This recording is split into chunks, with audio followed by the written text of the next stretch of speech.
समन्ता चक्रवालेषु अत्रा गच्छन्तु देवता सद्धम्मं मुनिराजस्स सुनन्तु सग्ग मोक्खदं धम्मස්සවන කාලෝ අයං බදන්තා ධම්මස්සවන කාලෝ අයං බදන්තා ධම්මස්සවන කාලෝ අයං බදන්තා නමෝ තස්ස භගවතු අරහතු සබ්බ ධම්මේසු අප්පටිහත ඥානචාරස්ස දස බලධරස්ස චතු වේසාරජ්‍ය විසරදස්ස සබ්බ සත්තුත්තමස්ස ධම්මිස්ස රස්ස ධම්ම රාජස්ස ධම්මස්සාමිස්ස තථාගතස්ස සබ්බඤුනෝ සම්මා සම්බුද්දස්ස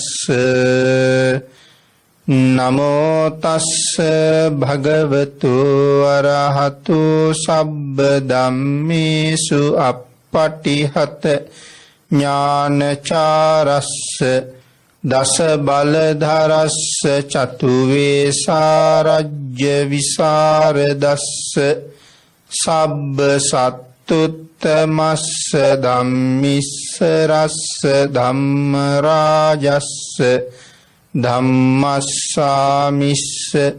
තථාගතස්ස සබ්බඤුනෝ සම්මා සම්බුද්දස්ස නමෝ තස්ස භගවතු අරහතු සබ්බ ධම්මේසු අප්පටිහත ඥානචාරස්ස දස බලධරස්ස චතු වේසාරජ්‍ය විසරදස්ස සබ්බ සත්තුත්තමස්ස ධම්මිස්ස රස්ස ධම්ම රාජස්ස ධම්මස්සාමිස්ස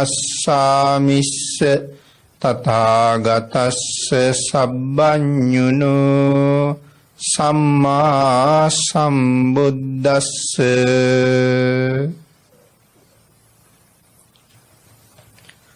සද්ධර්ම ශ්‍රාවක කාරුණික ගුණගරුක බෞද්ධ පින්නතුනි බොහෝම ශ්‍රද්ධාවෙන් යුක්තව සියලු දෙනාම සූදානම් වෙන්නේ ලෞතර බුදුරජාණන් වහන්සේ විසින් ලෝක සත්වයන් පිළිබඳව අසීමිත දයාවකින් කරුණාවකින් මෛත්‍රියකින් යුක්තව අවබෝධ කරගෙන දේශනා කොට වදාළ පරම ගම්බීර වූ ශ්‍රී සද්ධර්ම රත්නයෙන් අබමල් රේණුවකටත් වඩා අඩු බොහෝම පුංචි කොටසක් දේශනා කරවගෙන ධර්ම ගෞරවය පෙරදරි කරගෙන දේශනාගත ධර්මයේ ශ්‍රවණය කරන්නත් එසේ ධර්ම ශ්‍රවණය කිරීමෙන් ලැබෙන අවවාද අනුශාසනා තමන්ගේ ජීවිතවලට එකතු කරගෙන වඩාත් නිවැරදි මෙලව ජීවිතයක් සකස් කරගන්නත් නිවැරදි වුණ මෙලව ජීවිතයක් තුලින් සුගතිගාමී වූ පරලොව ආයති භවයකින් සැනසෙන්නත් අවසානයේ ප්‍රාර්ථනා කරන බෝධියකින් සැප සහිත ප්‍රතිපදාවකින් ඊටාම ඉක්මන් භවයක චතුරාර්ය සත්‍ය ධර්මය අවබෝධ කරගෙන උතුම් නිවන සාක්ෂාත් කර ගැනීමේ පරමාර්ථයත් ඇතුවයි මේ ධර්ම ශ්‍රවණය කරන්න සූදානම් වෙන්නේ. ඒ සියලු උතුම් බලාපොරොත්තු මුදුන්පත් කර ගැනීම වෙනුවෙන් අපි ධර්ම ශ්‍රවණය කරමු. පින්නතනි, අද මේ ධර්ම දේශනාවේ මාතෘකාව හැටියට මම යොදා ගන්න කල්පනා කළේ ධම්මපද පාළියේ දණ්ඩ කියන වර්ගයට අයිති වෙන එක ගාථා රත්නයක්. යථා දණ්ඩේන ගෝපාලෝ ගාවුං පාචේති ගෝචරං ඒවං ජරාච මච්චූච ආයුං පාචෙන්ති පානිනා. අපේ බුදුරජාණන් වහන්සේ සවැත් නුවර ජේතවනාරාමේ වැඩ ඉන්න කාලේ එක පෝය දවසක විශාකා මහ උපාසිකාවත් එක්ක සිල් ගන්න ගිය පිරිසක් අරමුණු කරගෙන තමයි අපේ බුදුරජාණන් වහන්සේ මේ ගාථා රත්නය දේශනා කොට වදාළේ. පින්නතනේ, විශාකා මහ උපාසිකාව 500ක් පමණ කාන්තාවොත් එකතු කරගෙන ජේතවනාරාමයට බණ අහන්න ගියා. දහවල් කාලේ විශාකා මහ උපාසිකාව කල්පනා කළා, මේ අය අද සිල් ගත්තේ මොන වාගේ අරමුණු මුදුන්පත් කර ගැනීම පෙරදරි කරගෙනද කියන කාරණාව මේ අයගෙන් අහන්න ඕනේ කියලා. එතන වයසකම අය හිටියා, මැදි වයසේ අය හිටියා, තරුණ වයසේ අය හිටියා, ළමා වයසේ අය හිටියා. ඉස්සරලාම ගියා වයසකම අය ළඟට. ඒ අය ළඟට ගිහිල්ලා ඇහුවා, මෑණිවරුනි, අද සිල් ගත්තේ මොන වාගේ පරමාර්ථයක් හිතේ තියාගෙනද කියලා. ඒ අය සඳහන් කළා, දුවේ, මරණයෙන් පස්සේ දිව්‍ය ලෝකයේ මේ බලාපොරොත්තු ඇතුවයි අපි සිල් ගන්න කියලා. ඊළඟට ගියාර මැදි වයසේ අය ළඟට. ඒ අය ළඟට ගිහිල්ලා අහනවා, ඔබලා සිල් ගත්තේ මොන වාගේ පරමාර්ථයක් ඇතුවද? ඒ අය සඳහන් කළා, මේ සපත් නිරෝෂයෙන් මිදීම උදෙසාම අද සිල් ගත්තා කියලා. පින්නතනේ, සපත් නිරෝෂය කියලා කියන්නේ තමන්ගේ ස්වාමියාට අන්‍ය භාර්යාවක් ඉන්නවා කියලා දැනගත්තහම ඒ භාර්යාවට දැනෙන්නේ මහ පුදුම දුකක්. ඒක දරා ගන්න බැරි දුකක් බවට පත් වෙනවා. ඒ නිසා බොහෝ පෞල් ජීවිත කඩා කප්පල් වෙලා විනාශ වෙලා යන හැටි, ඒ නිසා දරුවන්ගේ ජීවිත විනාශ වෙන හැටි සමාජයේ අපි ඕන තරම් අහනවා, දකිනවා. ඉතින් මේ අය කියනවා, අපේ ස්වාමියන්ට අන්‍ය බිරින්දෑවරු ඉන්න නිසා අපේ හිතේ නිතරම දුක, වෛරය, පසුතැවීම මේ වගේ දේවල් ඇති වෙනවා. අන්න එයින් මිදෙන්න අරමුණු කරගෙන තමයි අද සිල් ගත්තේ කියලා. ඊළඟට ගියා තරුණ වයසේ අය ළඟට. අද සිල් ගත්තේ ඇයි කියලා ඒ අයගෙන් අහපුවාම මේ තරුණ වයසේ කාන්තාව සඳහන් කළේ, විවාහයෙන් පස්සේ මුලින්ම ලබන දරුවා පිරිමි දරුවෙක් බවට පත් වෙන්න ප්‍රාර්ථනා කරන්නයි සිල් ගත්තේ කියලා. ඊළඟට ගියා ලාබාල වයසේ දුවලා ළඟට. ඒ අයගෙන් ඇහුවා, දුවේ, අද සිල් ගත්තේ මොන වාගේ අරමුණක් ඇතුවද? ඒ අය සඳහන් කරනවා, මෑණියනි, වැඩි වයසට යන්න කලින් ඉක්මනට විවාහ වීම පරමාර්ථ කරගෙන තමයි අද සිල් ගත්තේ කියලා. එතකොට දැන් සිල් ගත්ත 4 ගොල්ලකගේ බලාපොරොත්තු. මේ බලාපොරොත්තු ටිකත් අරගෙන ඒ අයත් අඬ ගහගෙන මේ අයට නිසි මඟ පෙන්විය යුතුයි කියන කරුණා පෙරදරි අදහසත් ඇතුව විශාකා මහ උපාසිකාව බුදුරජාණන් වහන්සේ ළඟට ගියා. භාග්‍යතුන් වහන්සේ උපාසිකාවනි මේ පිරිසකුත් අඬගහගෙන මේ වෙලාවේ මොන වාගේ කාරණාවක් සඳහා පැමිණියාද කියලා අහපුවාම අද දවසේ සිල් ගත්ත බවත් තමන් සමග සිල් සමාදන් වුණ මේ පිරිසගේ බලාපොරොත්තු ටිකක් බුදුරජාණන් වහන්සේට ඉදිරිපත් කරලා ස්වාමීනි මේ අයට නිසි මඟ පෙන්වීමක් කළ යුතුයි. මෙන්න මේ වාගේ අරමුණු මුදුන්පත් කරගන්න තමයි සිල් අරගෙන තියෙන්නේ කියන කාරණාව සිහිපත් කරලා සුදුසු ධර්ම දේශනාවක් කරන හැටියට ආරාධනා කළා. ආන්ගේ ආරාධනාවෙන් පස්සේ තමයි අපේ බුදුරජාණන් වහන්සේ අර අපි මාතෘකා කරගත්ත ගාථා රත්නයේ දේශනා කොට වදාළේ. යතහා දණ්ඩේන ගෝපාලෝ ගාවුම් පාචේති ගෝචරං ඒවං ජරාච මච්චූච ආයුං පාචෙන්ති පානිනං. මේ ගාථාවේ සරල තේරුම යතා දණ්ඩේන ගෝපාලෝ යම්සේ ගොපල්ලෙක් කෙවිතක් අරගෙන ගවයෝ ටික දක්වගෙන යනවද තෘණ භූමිය දක්වා. ආන් ඒ වගේම ජාති ජරා ව්‍යාධි මෙන්න මේ తත්වයේ සත්වයා දක්වගෙන යනවා ආයුෂයේ කෙරවල දක්වා කියන කාරණාව බුදුරජාණන් වහන්සේ දේශනා කොට වදාළා. ගොපල්ලා ගවයෝ ටික තෘණ භූමියට දක්වනවා වගේ මේ ජරාව සහ ව්‍යාධිය සත්‍ය ආරගෙන යනවා මරණය දක්වා කියන කාරණාව පැහැදිලි කරලා මේ සියලු දෙනාටම ධර්ම දේශනාවක් කළා.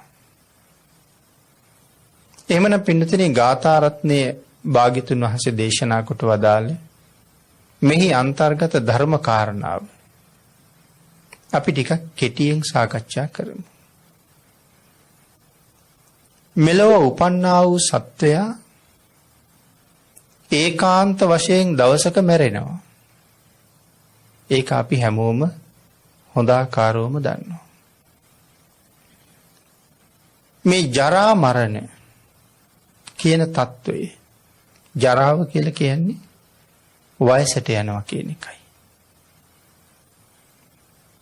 මරණය මේ ආත්මයේ අපේ ජීවිතේ අවසානයේ.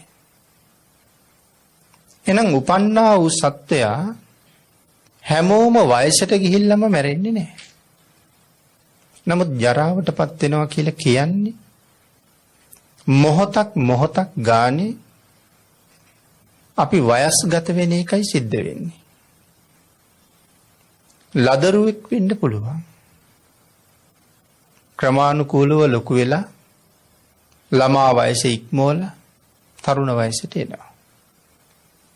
ඔය වයසට එනකන් සමහර වෙලාවට හුඟක් අය කැමති. වයස වැඩියෙන් කියන්න කැමති. දවසින් දවස ලොකු වෙනවට කැමති. දවසින් දවස උස යනවට කැමති. ඒ නිසා කොච්චරක් උස ගිහිල්ලාද සමහර වෙලාවට නිතර උස මැනලා බලනවා. ශරීරයේ මහත ප්‍රමාණයේ මැනලා බලනවා. ඒ කාලේ හරි කැමති එහෙම වෙනවට. නමුත් ටිකක් තරුණ වයසේ ඉක්මවලා යනකොට ඊට පස්සේ වයස කියන්නත් අකමැත්තක් තියෙනවා. ඒ කියන්නේ ජීවිතේ අභාවයට යන පැත්තට අපි කැමති නැහැ. නමුත් පින්නතුනි ලදරුම වයසේ ඉන්න කෙනෙක් ළමා වයසට ආවා කියලා කිව්වෙත් ලදරු වයස ඉක්මවලා ළමා වයසට එනකොට අපි ලං වෙලා තියෙන්නේ මරණයට. කෙනෙක් අවුරුදු 70ක් ජීවත් වෙනවනම් අවුරුදු 5ක් දැන් වයසයි කියලා කියන්නේ මට ජීවත් වෙන්න තියෙන කාලයෙන් අවුරුදු 5ක් ඉවර වෙලයි තියෙන්නේ. අවුරුදු 10ක් ඉවර වෙලයි තියෙන්නේ. ඉතින් එහෙම ක්‍රමානුකූලව ජීවිතේ යන්නේ අභාවයේ පැත්තට. ඒක ජරාවයි කියලා කියනවා. මේ වයසට යනවා කියන එක ජරාවටපත් වෙනවා කියලා කියනවා. මරණ ධර්මතාවයේ ඒකාන්තයි. උපන්නොත් යම් කෙනෙක් අනිවාර්යයෙන්ම ඒ සත්වයා මැරෙනවා. භාග්‍යතුන් වහන්සේ අපිට දේශනා කරනවා මෙන්න මේ මරණය කියන කාරණාව හැම වෙලාවෙම මෙනෙහි කරන්න ඕනේ කියලා. ඒක මහ කුසලයක්. ඒක භාවනාවක්. මරණය මෙනෙහි කරන භාවනාවක අපිට බුදුරජාණන් වහන්සේ දේශනා කරලා තියෙනවා. අපි ඒකට කියනවා මරණානුස්සති කියලා. මරණය සිහිපත් කිරීම. බොහෝම ආනිසංසයි කියලා සිහිපත් කරනවා. අනිත් එක තමයි පින්නතුනි මේ ලෝකේ ජීවත් වෙන හැම කෙනෙක්ම මරණයට බයයි. අපි හැමෝම මරණයට බයයි. සත්තු සිව්පාව පවා මරණයට බයයි. අපි කොච්චර බය වුණත් දවසක මැරෙන එක ඒකාන්තමයි. නමුත් අනිවාර්යයෙන්ම මැරෙන කෙනෙක් කොයිතරම් බය වුණත් ඒකේ තේරුමක් නෑ. ඇඬුවට, වැළපුණාට, දුක් වුණාට මරණයෙන් මිදෙන්න පුළුවන්කමක් නෑ. මේ මරණය නැත්තම් මාරයා කියන පුද්ගලයාට අපිට අල්ලස් දෙන්න පුළුවන්කමකුත් නෑ. ඔහු සතුටු කරන්න පුළුවන්කමකුත් නෑ. එක මොහොතක්වත් ජීවිතේ ඉල්ලගන්න පුළුවන්කමකුත් නෑ.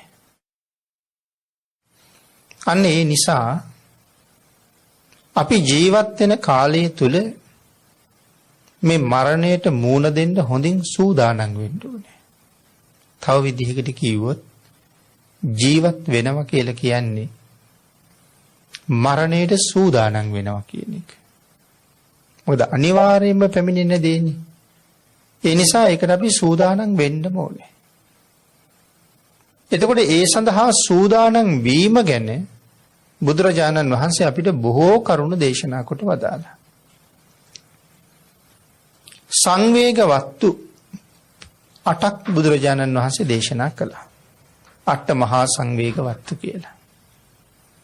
ඒ සංවේග වස්තු 8 එකක් මරණය.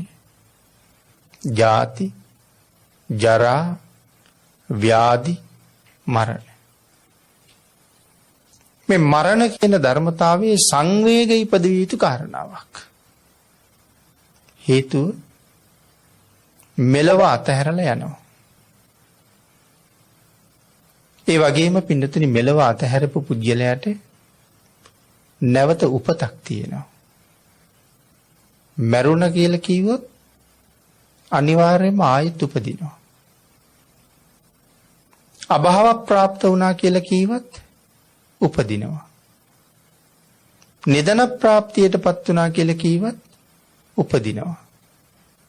කලුරිය කළා කියලා කිව්වත් උපදිනවා. දිවංගත වුණා කියලා කිව්වත් ආයෙත් උපදිනවා. ස්වර්ගස්ත වුණා කියලා කිව්වත් ආයෙත් උපදිනවා. එතකොට නූපදින කෙනෙක් පිරිනිවන් පෑවා කියලා කිව්වොත් නැවත උපතක් නැහැ. එහෙනම් භාග්‍යතුන් වහන්සේ අපට අනුශාසනා කළේ මෙන්න මේ පිරිනිවෙන තැනට කටයුතු කරන්න. මරණය බොහොම ඉක්මන් කියලා දේශනා කළා. අපි මැරෙන බව දන්නවා. කවද මැරෙනවද? කොතන මැරෙනවද? කොහොම මැරෙනවද? මොන හේතුව නිසා මැරෙනවද? ඒකක්වත් අපි දන්නේ නැහැ. නමුත් මැරෙන බව දන්නවා. අන්න ඒ නිසා අපි මුලින් මතක් කළා ජීවත් වෙනවා කියලා කියන්නේ මරණයට සූදානම් වීමයි කියලා. ඒ සඳහා කුමක් කළ යුතුද? භාග්‍යතුන් වහන්සේ දේශනා කළා මරණයට සූදානම් වෙන කෙනා ආය උපදින්නත් සූදානම් වෙන කෙනෙක්. එහෙනම් ඒ උපදින්න තැන් හුඟක් තියෙනවා. සතර අපායේ උපදින්නත් පුළුවන්. බ්‍රහ්ම ලෝකේ ඉපදෙන්නත් පුළුවන්. දිව්‍ය ලෝකේ උපදින්නත් පුළුවන්. මනුෂ්‍ය ලෝකේ උපදින්නත් පුළුවන්. ඔය බ්‍රහ්ම ලෝකේ, දිව්‍ය ලෝකේ, මනුෂ්‍ය ලෝකේ උපදිනවා කියන කාරණාවට අපි හුඟක් කැමතියි. නමුත් සතර අපායේ උපදින්න වෙනවට අපි කොහොමවත් කැමති නැහැ. අපි අකමැති නම් සතර අපායේ උපදින්න ඒ සඳහා කළ යුත්තේ මොකක්ද? බුදුරජාණන් වහන්සේ දේශනා කරනවා ඒ සඳහා හැම පුද්ගලයෙක් ළඟම උතුම් වූ සීලයක් තිබිය යුතුයි කියලා. බොහෝ දේශනාවල් වලින් මේ කාරණාව මතක් කළා. මරණයට පත් වෙන කෙනෙක් නැවත උපදින්නේ කොතනද කියන කාරණාව තීරණය කරන්නේ සීලයේ විසින්. එහෙමනම් අපි කල්පනා කරන්න ඕනේ දැන් මගේ ගාව කොයි විදිහේ සීලයක් තියෙනවද? මරණයෙන් පස්සේ සුගතියක උපදින්න තරම් මංගාව තියෙන සීලය ප්‍රමාණවත්ද කියන කාරණාව හැම වෙලාවෙම හිතන්න ඕනේ. මරණය හරියටම මෙනෙහි කළොත් ජීවිතේ නිතරම කුසලයෙන් පුරවනවා. හේතුව තමයි කොයි වෙලාවෙ මැරෙයිද කියලා දන්නේ නැහෙනි. අනිත්‍ය ස්වභාවයක්ම තමයි තියෙන්නේ. ආන් එහෙමනම් දැන් කෙනෙකුට දැනගන්න ලැබුණොත් තව පැය 24ක් ඇතුළත මම මැරෙනවා කියලා අනිවාර්යයෙන්ම දන්නවනම් අපේ පින්නතුන් හිතන්නකෝ කයෙන් කරන වැරදි කරයිද ඒ පුද්ගලයා? වචනයෙන් කරන වැරදි කරයිද ඒ පුද්ගලයා? හිතෙන් කරන වැරදි කරයිද? එහෙනම් මේ කය, වචනය, හිත මේ තිදොරින් සිදු කරන්නා වූ යම් වරදක් වෙත්නම් ඒකදු වරදකටවත් ඔහු යොමු වෙන්නේ නැහැ. මොකද තව පැය 24යි ජීවත් වෙන්න තියෙන්නේ. පින්නතනේ ඔය කාරණාව මනාව සිහියට ගත්තොත් ඒ සිහියට ගත්ත පුද්ගලයා දන්නවා මං තව පැය 24ක්වත් ජීවත් වෙන එකක් නැහැ කියලා. අන්න ඒ නිසා ಗುಣධර්ම සම්පූර්ණ කිරීම කියන කාරණාව කවදාවත් ආපස්සට යවන්නේ නැහැ. හෙටට කල් දාන්නෙත් නැහැ. අජ්ජේව කිච්ඡං ආතප්පං කෝජඤ්ඤා මරණං සුයි. අද කළ යුතු දේවල් අදම කරන්න. කවුද දන්නේ හෙට මැරෙන්නේ නැහැ කියලා? එහෙනම් අජ්ජේව කිච්ඡං ආතප්පං. මොකද්ද මේ ආතප්ප කියන වචනේ තේරුම? ආතාපි වීරිය. ආතාපි වීරිය කියලා කියන්නේ කෙලස් තවන වීරිය. යම් කෙනෙක් උතුම් වූ පංචශීලය ආරක්ෂා කරගන්නවා නම් ඒක කෙලස් තවන මහා වීරිය. මේ සිල්පද පහක් ආරක්ෂා කිරීම තුළ කොයිතරම් ක්ලේශයක් අපි යටපත් කරනවද? ප්‍රාණඝාතයට කෙනෙකුට හිතක් එනවා නම් එතන තියෙන්නේ ක්ලේශය. ප්‍රාණඝාත කරන්න තියෙන කැමැත්ත. ඒ කැමැත්ත නැති කරගන්නව නම් අනුන්ට හිංසා කරන්න, සත්ව ඝාතනය කරන්න තියෙන ක්ලේශය නැති කරගන්නවා. හොරකම් කරන්න කැමැත්තක් තියෙනවා නම් ඒ තියෙන්නේත් ක්ලේශයක්. ඒ නිසා හොරකමිනුත් වැළකෙනවා. ධර්මයේ නම් සඳහන් කළේ අන්සතු වස්තුව සර්පෙක් වගේ දකින්න කියලා. ඕන තරම් වස්තු තියෙනවා. ඒ වගේ ඕන තරම් උසස් වටිනාකම් තියෙනවා. නමුත් පින්නතුනි හොරසිතින් ස්පර්ශ කිරීම අපිට හොරකම කියන කර්මපතය සම්පූර්ණ කරවනවා. යම් භාණ්ඩයක් යම් තැනක තියෙනවා නම් යමෙක් සොරසිතින් තිබූ තැනින් දශමයක පමණ ප්‍රමාණයක් සෙලෙව්වන ඔහුට කර්මපතේ සම්පූර්ණ වෙනවා. අරගෙන යන්නම අවශ්‍ය නැහැ. තියෙන තැබින් සෙලෙව්වත් ඒ කර්මපතේ සම්පූර්ණ වෙනවා. කර්මපතේ සම්පූර්ණ වෙනවා කියලා කියන්නේ නිරා දුකට ඒක හේතුවක් වෙනවා. නිරා දුකට හේතුවක් වෙනවා විතරක් නෙමෙයි ඊළඟට උපදින ආත්මවල ඊටාම දුප්පත් පුද්ගලයෙක් බවට පත් වෙන්නේ තවත් මගක් හදනවා. නිරයවල් වල දුක් විඳලා කවදා හරි මනුස්ස ලෝකෙක ආවොත් ඊටාම දිලින් දික් වෙනවා. සාමාන්‍යයෙන් අපි දකින නයි පොළඟුන්ට වඩා එතකොට මේ කර්මපතේ හරි විසයි. ණයෙක් පොළඟෙක් දෂ්ට කළොත් සමහරලාට මේ ජීවිතෙන් සමුගන්න සිද්ධ වෙයි. එතනින් එහාට වෙන දෙයක් නෑ. නමුත් මේ කර්මපතේ සතර අපායෙත් හෙළලා නැවත කවදා හරි මනුෂ්‍ය පතේකට ආපු කාලෙක ඊට දුගී පුද්ගලයෙක් බවට පත් කරනවා. එහෙනම් සර්පයෙක්සේ දකින්න කියලා කියහම මහ ගෝර විෂ තියෙන සර්පයෙක් වගේ දකින්න.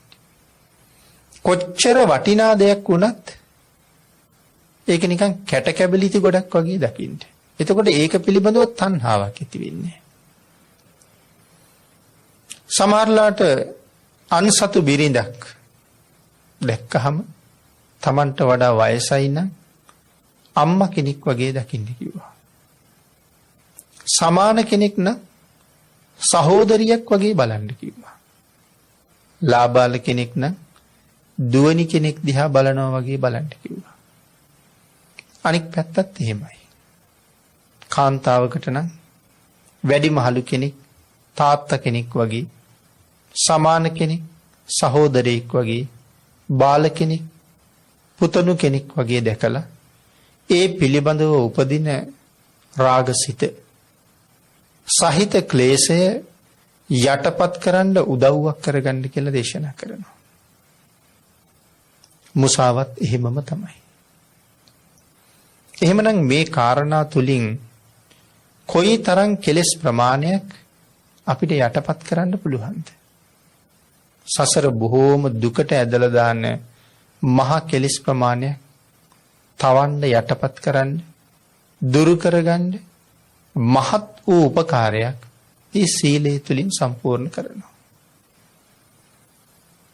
යම් පහසු වේලාවක අෂ්ටාංග උපෝසතය ආදී නවාංග දසාංග උපෝසතයන් ආදී සීලයන්ට යනවා කියලා කියන්නේ තවත් කෙලෙස් ප්‍රමාණයන් බොහෝසේ යටපත් කරනවා කියන එකයි.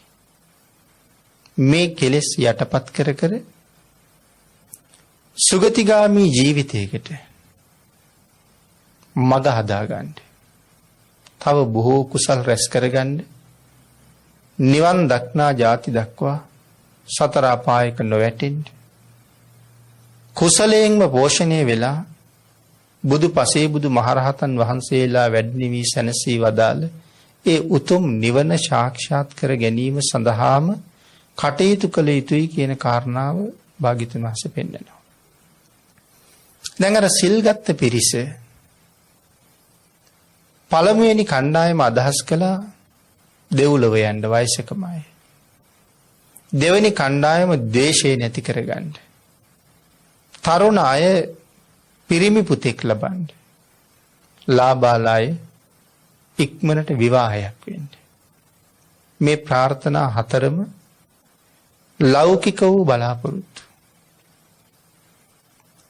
දුක කෙරවල කරපු බලාපොරොත්තුවක් කවුරුවත් ළඟ නැහැ. සුගතියේ ඉපදුනත් සසරින් මිදුණ වෙන්නේ නැහැ නේ පින්නතුනි. තවමත් ඉන්නේ සසර තුලමයි. ඒ ප්‍රාර්ථනාව කරපු ඒ මහලු පිරිසත් ධර්මදේශනාව කරන මමත් මේ මැදිරිය තුල බණ අහන ඔබත් මේ ධර්මදේශනාව ශ්‍රවණය කරන ලක්වැසි ලෝවැසි තව විශාල පිරිසක් හැම කෙනෙක්ම. ඒ කාටවත් දෙව්ලොව කියලා කියන්නේ අලුත් තැනක්ද? එකවරක් නෙමෙයි, දෙවරක් නෙමෙයි, සියවර දහස්වර අපි දිව්‍ය ලෝකවල ඉපදිලා තියෙනවා. බ්‍රහ්ම ලෝකවලත් ඉපදිලා තියෙනවා. ඒ නිසාම තමයි මේ බණ අහන්නත් හිතිලා තියෙන්නේ. ඒ නිසාම තමයි ශ්‍රද්ධාව ඇති වෙන්නේ. නමුත් අද අපි බඹලොවත් නැහැ, දෙව්ලොවත් නැහැ. ඒ ජීවිතවල කරගත්ත පුණ්‍ය මහිමයන් නිසා බ්‍රහ්ම ලෝකවල ඉපදිලා අවුරුදු කෝටි ප්‍රකෝටි ගණන් ඒ බඹ සැපය වින්දා. පින්නතුනි, අපි කරගත්ත කුසල කර්මයන් කෙමෙන් අඩු වෙනවා. අපේ ළඟ තියෙන මුදල් නැවත එතෙන්ට එකතු කළේ නැත්තම් අරන් පරිහරණය කරන්න මුදල් ටික ඉවර වෙනවා. අපේ පිනත් එහෙම්මම තමයි. බඹලෝට වෙලා ඒ පින භුක්ති විඳින්න අපේ පින අඩු වෙනවා. ඊට පස්සේ බඹලෝව වසන්ඩ තරම් ස්වභාවයක් නැතු වෙනවා. බඹලොවින් චුත වෙලා දෙව්ලොවට එනවා. කාලයක් දෙව්ලොව සැප විඳලා දෙව්ලොවින් චුත වෙලා ආපහු මනුලොවට එනවා. මනුස්ස ලෝකෙට ඇවිල්ලා මනාව සිහිය පවත්වන්න බැරි වුණොත් මෙහෙන් චුත වෙලා සතර අපායට යනවා. වචනයෙන් ගණනින් ප්‍රමාණයෙන් කිව නොහැකි තරම් කාලයක් සතර අපායවල වල දුක් විඳලා තවත් සංසාරේ කරගත්ත කුසල කර්මයක් නිසා කොයි කාලේ හරි සතර අපායිනුත් මිදෙනවනේ. අපි දෙව්ලොව බඹලොව හිටියා වගේම ඊට වඩා වැඩි වාර ගාණක් අපි සතර අපායේ ඉඳලා තියෙනවා.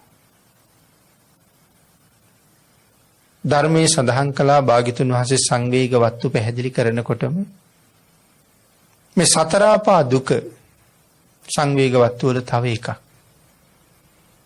සතර අපායට වැටුනොත් නැවත සුගතියට එනවා කියන එක ඊටාම දුර්ලභ කාරණාවක්.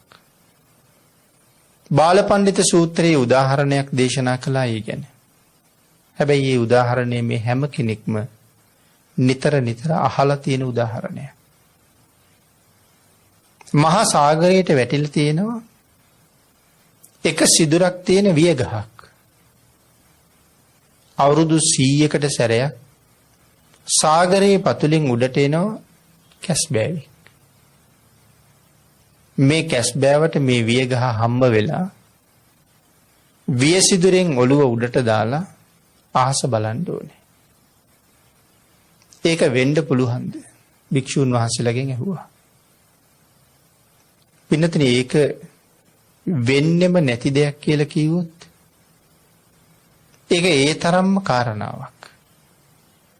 මොකද සාගරය ගැන හොඳ වැටහීමක් තියෙන්න ඕනේ. සාගරය කොච්චර ලොකුයිද? මේ ලෝකෙට තියෙන්නේ එකම මහ මුහුදයි. ඒ මහ මුහුද එහෙනම් කොච්චර ලොකුද? එතකොට එක වියගහයි සාගරේ තියෙන්නේ. වියගහ කොහෙ තියෙයිද? අවුරුදු 100කට වතාවක් උඩ එන කැස්බෑවා කොහෙන් උඩේයිද? ඉතින් හරියටම මේ කැස්බෑවට වියගහ මුණ ගැහෙනවා කියන කාරණාව වෙන්න පුළුවන් දෙයක්ද මෙච්චර සාගරේ? ඒක වෙන්න බැරිම දෙයක්. නමුත් පින්නතුනි වෙන්නේ නෑ කියලා කියන්න බෑ. ඊ타ත්ම කලාතුරකින් වෙන්න පුළුවන්. හැබැයි ඒක ඊ타ත්ම කලාතුරකින් කියලා කියහම කොච්චර ප්‍රමාණයයිද කියලා තේරෙන්නේ නැහැ. භාග්‍යතුන් වහන්සේ දේශනා කරනවා මහණෙනි ඒ තරම්ම දුර්ලභයි කියන කනකැස් බෑවා වියසිදුරෙන් අහස බලනවා කියන කතාව. නිතර වෙන්න පුළුවන් දෙයක් කියලා මම කියනවා. ඒකේ තරම්ම දුර්ලභ වැඩක්. නමුත් ඒ දුෂ්කරව සිද්ධ වෙන දේ නමුත් නිතර වෙනවා වාගේ. නමුත් මනුස්ස ලෝකේ ඉඳලා දුගතියට ගියොත් යම් කෙනෙක් ඔහු නැවත සුගතියට එනවා කියන එක ඊට වඩා පරම දුර්ලභයි කියලා කියන්නේ. සසර හැටි. නමුත් අපි හැමෝම ඔය දුගතියෙත් හිටියා, අර සුගතියෙත් හිටියා. නමුත් සසර මග ඉවර නැහැ. දෙව්ලොව ගියා කියලා කීවත් සංසාරේ කෙරවල කළා නෙමෙයි. නැවත සතර අපා දුකටත් වැටෙනවා. දෙවනි පිරිස ප්‍රාර්ථනා කළේ ද්වේෂය නැති කරගන්න. ද්වේෂය කියන්නේ මහා කුසලයක්. කර්මය ඊළඟට ඒ ඇයිට ද්වේෂයක් ඇති වෙලා තියෙන්නේ ස්වාමි පුරුෂයන්ට අන්‍ය භාර්යාවන් ඉන්න නිසා. ඔවුනුත් කර්ම රැස් කරනවා, මොවුනුත් කර්ම රැස් කරනවා. පියෙහි විප්පයෝගෝ දුක්ඛෝ. ප්‍රියයන්ගෙන් වෙන්වීමේ දුක මෙතන තියෙන්නේ. අපි බොහෝම කැමති කෙනෙක් අපට නැති වුණාම තමයි අපිට දරා ගන්න බැරි තරම් දුකක් ඇති වෙන්නේ. එහෙනම් මේ කාරණාවේදී මොකක්ද පැහැදිලි වෙන්නේ? අර කාන්තාව තමන්ගේ ස්වාමියාට බොහෝම කැමතියි. හැබැයි ඒ ස්වාමියා අන්‍ය බිරිඳකට බොහොම කැමතියි. මැය ඔහුට කැමතියි, ඔහු තව කෙනෙකුට කැමතියි. මැය ඔහුට කැමති නිසා ඔහුටත් තියෙන දුකක්. මැය නිසා තමන් කැමති තැනකට නිදහසේ යන්න තියෙන අපහසුතාවයක් තියෙනවා. මැයට දුකක් තියෙනවා. ඔහු තව කෙනෙක් ළඟට යන නිසා ඔහු ගැන ඊළඟට ඔහු හොයාගෙන යන අය ගැන ද්වේෂයක්. එහෙනම් එතන තියෙන දැඩි උපාදානයක්. අල්ලා ගැනීම. උපාදානයේ වැඩි වෙන්න දුක වැඩි. තමන්ගේ පුරුෂයා හැර වෙනත් පුරුෂයෙක් අන්‍ය කාන්තාවක් හොයාගෙන යනවා කියලා දැනගත්තොත් අපිට ඒ ගැන කිසිම දුකක් ඇති වෙන්නේ නැහැ. තැන අපි ඒ ගැන ඕන තරම් කතා කරන්නත් පුළුවන්. නමුත් අපිට දුකක් නැහැ. තමන්ගේ පුරුෂයා හෝ තමන්ගේ බිරිඳ එහෙම කරනවා කියලා දැනගත්තොත් ඒ පුද්ගලයාගේ ජීවිතේ ගිනි ගොඩක් වගේ වෙනවා. ඇයි එහෙම වෙන්නේ? එකිනෙකාට තියෙන ප්‍රියභාවය, අල්ලා ගැනීම, බැඳීම නිසා. එහෙමනම් මේ ලෝකේ බැඳීම් ඇති වෙනවා කියලා කියන්නේ දුකක්මයි. එතකොට තුන්වෙනි කණ්ඩායමේ බලාපොරොත්තුව විවාහයෙන් පස්සේ පිරිමි දරුවෙක් ලබා ගන්න එක. එතකොට සැනසීමක් දෙය බලාපොරොත්තු වෙන්නේ. සැනසීමේ නමින් ඔවුන් හොයන්නේ මහා දුකක්. පිරිමි දරුවෙක් නොලැබුණු ඒත් දුක. පිරිමි දරුවෙක් ලැබිලා යම් වයසකදී හදිසියෙ මැරුණොත් එතන දුකක්. නමුත් අපි බලාපොරොත්තු වෙන දේම ලෝකෙ වෙන්නේ පිරිමි දරුවෙක් ලැබෙයි. අපි බලාපොරොත්තු වෙන ඔහුගෙන් සැනසීම. නමුත් ඒ දරුවා නිසා මහා දුක් විඳින්න සිද්ධ වෙන්නත් පුළුවන්. අපවාද අහන්න සිද්ධ වෙන්නත් පුළුවන්. තමන්ටත් සමාජයට මුණ දෙන්න බැරි වෙන්නත් පුළුවන්. ඒ අය දවසක ආවාහ විවාහ වෙලා අම්මා තාත්තා ගෙදරින් පන්නන්නත් පුළුවන්. නමුත් අද බලාපොරොත්තු කොච්චරක්ද? නමුත් ඒ නිසා නැවත ඉපදුනේ මහා දුකක්. ලාබාල වයසේ විවාහ වෙන්න ප්‍රාර්ථනා කරනවා. අර මැදි වයසේ අය විවාහ වෙච්ච නිසා මහ දුකක් විඳිනවා. මේ අය ඒ දුකට යන්න උත්සාහ කරනවා. අර අය දුකෙන් මිදෙන්න උත්සාහ කරනවා.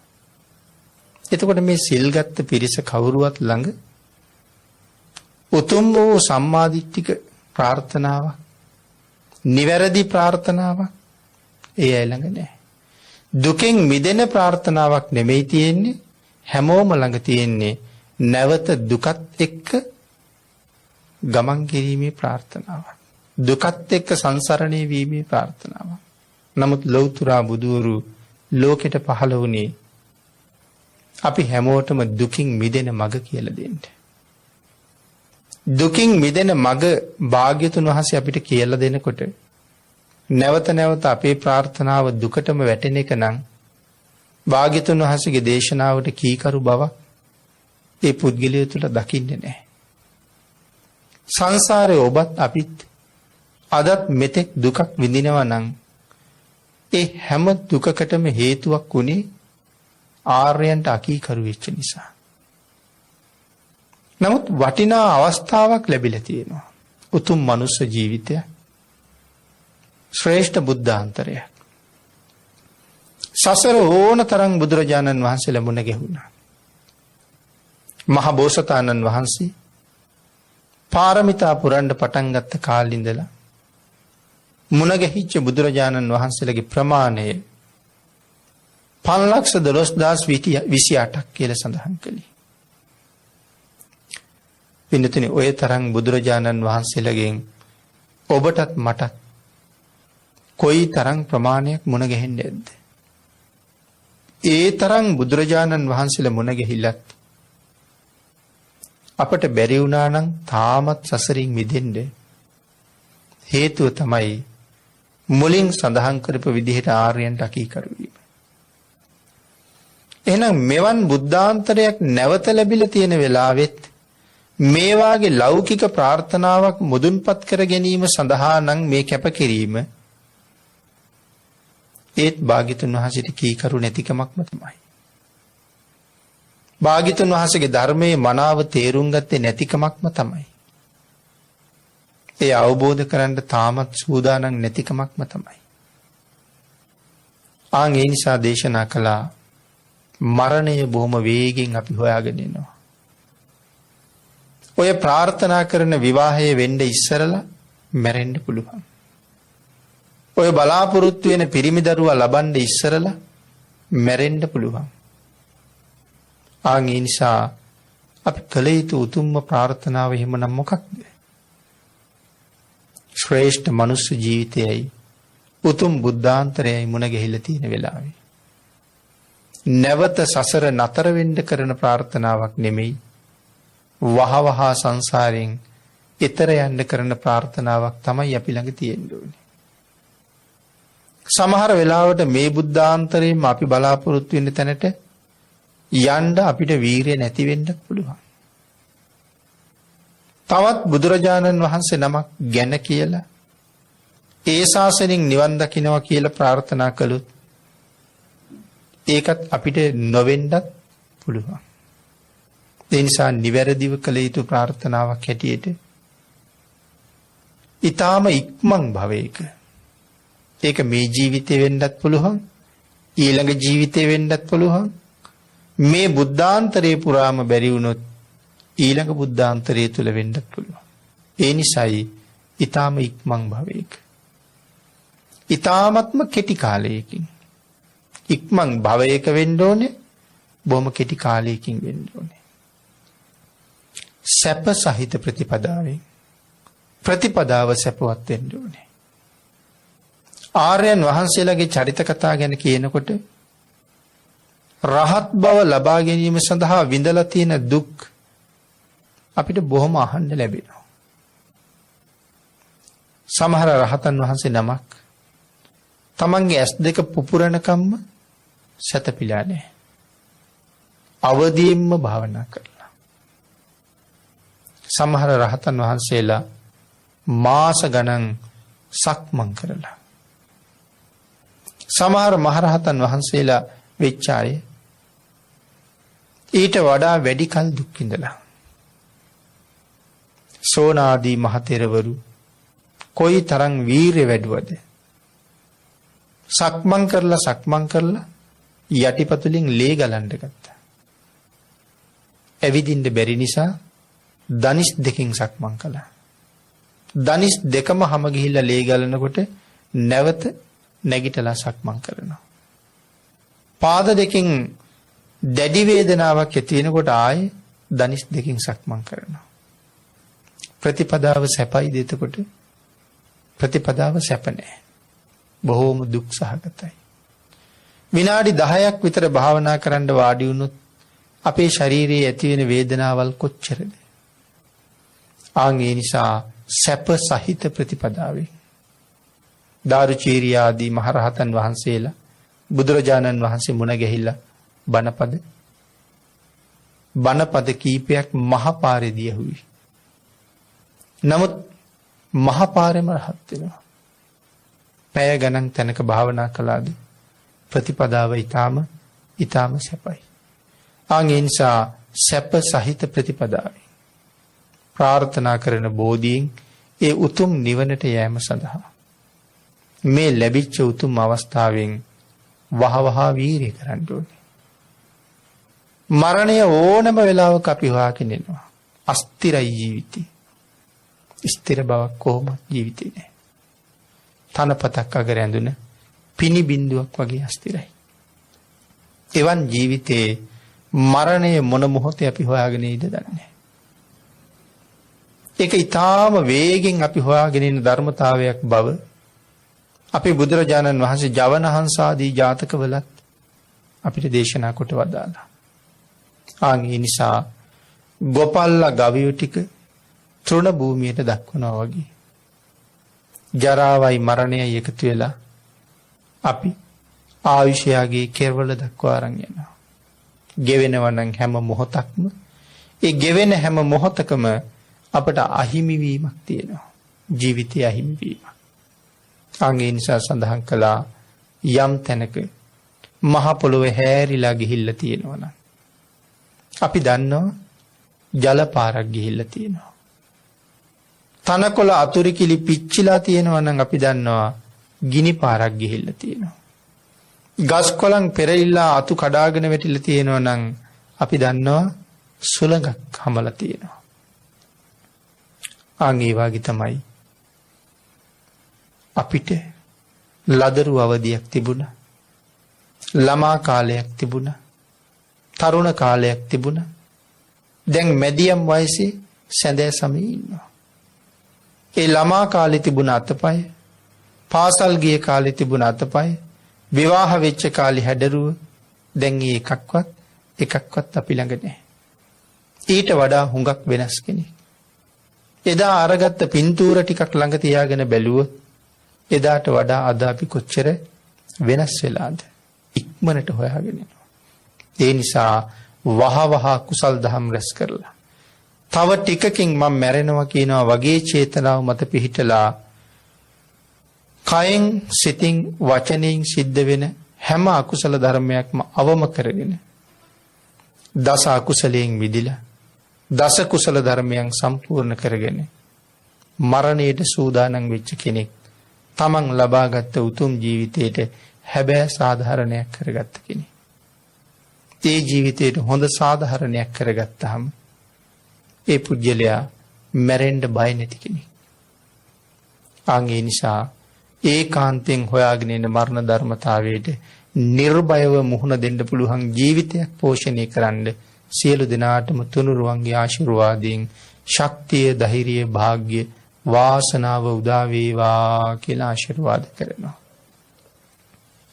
පින්තුනි, අද මේ උතුම් ධර්ම දේශනාවේ දායකත්වයේ දරනු ලබන්නේ මීට වසර 31කට පෙර අභාව ප්‍රාප්ත වූ ඉබ්බාගමුව මුරුතව විසූ විශ්‍රාමලත් විදුහල්පති තෙන්නකෝන් හිටිනායක මහත්මයා හා මීට වසරකට පෙර අභාව ප්‍රාප්ත වූ බිසෝමැණිකේ මඩදෙනිය යන දෙපළගේ දරු මුණුබුරන් ඇතුළු ඥාති හිත මිත්‍රාදීන් විසින් උතුම් අරමුණු කීපයක් සිහිපත් කරනවා. ඉබ්බාගමුව මුරුතව විසූ හිටිනායක පියාණන්ට හා බිසෝමැණිකේ මඩදෙනිය මෑණියන්ට, එම දෙපළගේ දෙමව්පියන්ට, පොළොන්නරුව ඉසිපතන ප්‍රදේශයේ විසූ රන්මැණිකේ කුලසේකර මෑණියන්ට, වැල්ලව විසූ ජයතිලක පවුලේ පියාණන්ට හා පුංචි මැණිකේ මෑණියන්ටද, පූජා පිටිය අටුපොළ විසූ බිමල් රත්නායක මස්සිනාට, මතුගම විසූ ලීලාවතී තිලකරත්න පුංචි අම්මා ඇතුළු පවුලේ මියගිය සියලුම ඥාතීන්ට පින් අනුමෝදන් කිරීමත්, ඊට අමතරව තමාරා මදුභාෂිනී දියණියට නලින කීර්ති කුලසේකර පියාණන්ට සහ මතුගම තිලකරත්න බාප්පාට නිරෝගී සුව ප්‍රාර්ථනා කරන අතර දේශකයන්න් වහන්සේට නිදුක් නිරෝගී සුවයේ දීර්ඝායුෂ ප්‍රාර්ථනා කරන අතර උන්වහන්සේ මෙලොවට ජනිත කළ මව්පියන්ටත් මේ පුණ්‍ය ධර්මයන් ආශිර්වාදයක් වේවා කියලා බොහොම කල්යාණ මිත්‍රත්වයෙන් අපටත් දෙමව්පියන්ටත් ආශිර්වාද කරලා තියෙනවා. ශ්‍රී සම්බෝධි විහාරාධිපතිව වැඩවිසූ බෞද්ධ මාධ්‍ය ජාලයේ නිර්මාතෘවර බෝධිසත්ව ගුණෝපේත සම්බුද්ධ ශාසන විශ්වකීර්ති ශ්‍රී සද්ධර්ම විභූෂණ පරම පූජනීය දරණාගම ශ්‍රී කුසල ධම්ම මහා ස්වාමීන්ද්‍රයන් වහන්සේට පින් අනුමෝදන් කිරීම, අපවත් වී වදාළ සියලුම මහා සංඝරත්නයට පින් අනුමෝදන් කිරීම, රට ජාතිය වෙනුවෙන් දිවිපිදු රණවිරුවන්ට පින් අනුමෝදන් කිරීමත් මේ පින්තුන්ගේ උතුම් ප්‍රාර්ථනාවන් අතර සිහිපත් කරලා තියෙනවා. දායක පින්වත් පිරිස විසින් පින් අනුමෝදන් කළ සියලු දෙනාටම මේ මහා කුසල කර්මය අනුමෝදන් වේවා. ආශිර්වාද කළ සියලු දෙනාටම රත්නත්‍රේ ආශිර්වාදයෙන් නිදුක් නිරෝගී භාවී චිරජීවනයේ උදා වේවා. අප විසින් රැස් කරගත් සියලුම පුණ්‍ය ධර්මයන්ත් මේ පින්තුන්ට ඒකාන්ත වශයෙන් හේතු වේවා.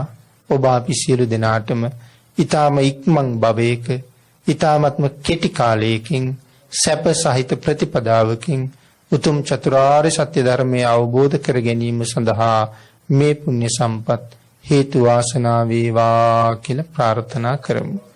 ආකාශට්ඨා ච බුම්මට්ඨා දේවා නාග මහිද්దికා පුඤ්ඤන්තං අනුමෝදිත්වා චිරං රක්ඛන්තු ලෝක ශාසනං දේවෝ වස්සතු කාලේන සස්්‍ය සම්පatti හේතුච පීතෝ භවතු ලෝකෝ ච රාජා භවතු ධම්මිකෝ.